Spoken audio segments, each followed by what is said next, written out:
તો દારૂની હેરાફેરી અત્યાર સુધી જમીન માર્ગે થતી, પરંતુ ગીર સોમનાથમાં એક અલગ પ્રકારની ઘટના સામે આવી। આ ઘટનામાં દરિયાઈ માર્ગે દારૂ ઘુસાડવાનો પ્રયાસ કરવામાં આવ્યો। આ ઘટનામાં એક કુખ્યાત શખ્સની પણ ધરપકડ કરવામાં આવી છે। આવો જોઈએ કોણ છે આ શખ્સ।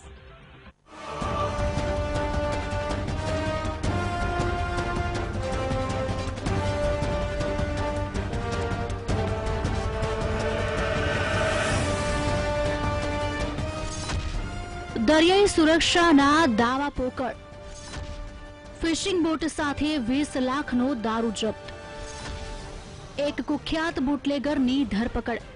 ગુજરાત અને સૌરાષ્ટ્રનો દરિયા કિનારો સેન્સિટિવ માનવામાં આવે છે અને આ સમુદ્રમાં માર્ગ બનાવી અનેક વખત આતંકીઓ દેશમાં ઘૂસીને અફરાતફરી મચાવી ચૂક્યા છે અને ત્યારબાદ દરિયાઈ સુરક્ષા સઘન કરી દેવાના દાવાઓ થઈ રહ્યા છે।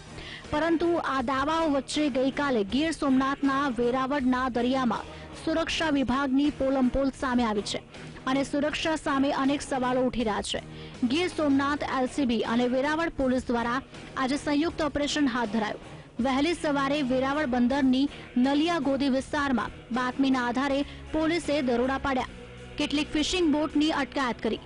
નલિયા ગોદીમાં ધનેશ્વરી નામની ફિશિંગ બોટમાં 10,597 બોટલ વિદેશી દારૂ, 2,764 નંગ બિયર મળી કુલ 19,34,000નો વિદેશી દારૂ મળી આવ્યો।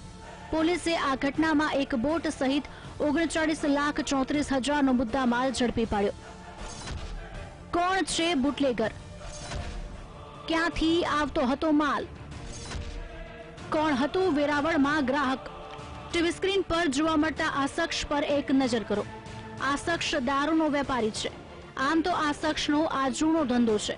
અગાઉ પણ આ ધંધામાં હાથ પણ અજમાવી ચૂક્યો છે। નામ હરી ઉર્ફે ભાજપ જાદવ બાંડિયા, ધંધો બુટલેગર, રહેવાસી વેરાવળ। પોલીસે આ શખ્સની ધરપકડ કરી છે। બાકીના 6 શખ્સ પોલીસને થાપ આપી ફરાર થઈ ગયા છે। તપાસ કરતી પોલીસને આશંકા છે કે આ હરી દમણથી દરિયાઈ માર્ગે ફિશિંગ બોટમાં દારૂનો જંગી જથ્થો લઈ આવ્યો છે, પરંતુ પૂરી ઘટનામાં કેટલાક સવાલ ઉઠી રહ્યા છે કે દારૂ ભરેલી ફિશિંગ બોટ દમણથી વેરાવળ સુધી આવી પહોંચે ત્યાં સુધી સુરક્ષા વિભાગ શું કરતું હતું? શું કરી રહી છે સમુદ્ર સુરક્ષા? મરીન પોલીસ ક્યાં હતી? આટલી માત્રામાં દરિયાઈ માર્ગે દારૂની હેરાફેરી થતી હોય તો બીજું શું શું નહીં થતું હોય? નોંધનીય છે કે વેરાવળના અરબી સમુદ્ર કિનારે સોમનાથ મંદિર આવેલું છે। સોમનાથ મંદિર આતંકીઓના હિટ લિસ્ટમાં છે। સોમનાથ મંદિર ખાતે Z+ સુરક્ષા તૈનાત છે। આવા સમયે દરિયાઈ માર્ગે સુરક્ષા સામે સવાલો થઈ રહ્યા છે। હરી ઉર્ફે ભાજપ જાદવભાઈ બાંડિયા ખારબા વેરાવળનો છે અને આ દારૂ પ્રાથમિક તપાસમાં દમણથી એક ગફાર નામનો માણસ એની બોટમાં લાવી અને આ બોટમાં ટ્રાન્સફર કરી અને વેરાવળ સુધી પોકતો કરેલ છે। દારૂનો જથ્થો મંગાવનાર વેરાવળના એક જીતુ આજ્ઞા કરીને નામ ખુલેલ છે। ગુજરાતમાં દારૂનો જથ્થો જપ્ત કરવો સામાન્ય વાત છે, પરંતુ અહીં દરિયાઈ માર્ગે જે માલ આવ્યો છે તે ચિંતામાં વધારો કરે છે।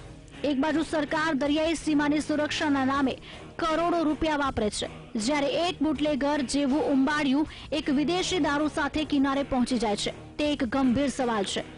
ક્રિમિનલ માટે રોહિત બારડ, VTV ન્યૂઝ, સોમનાથ।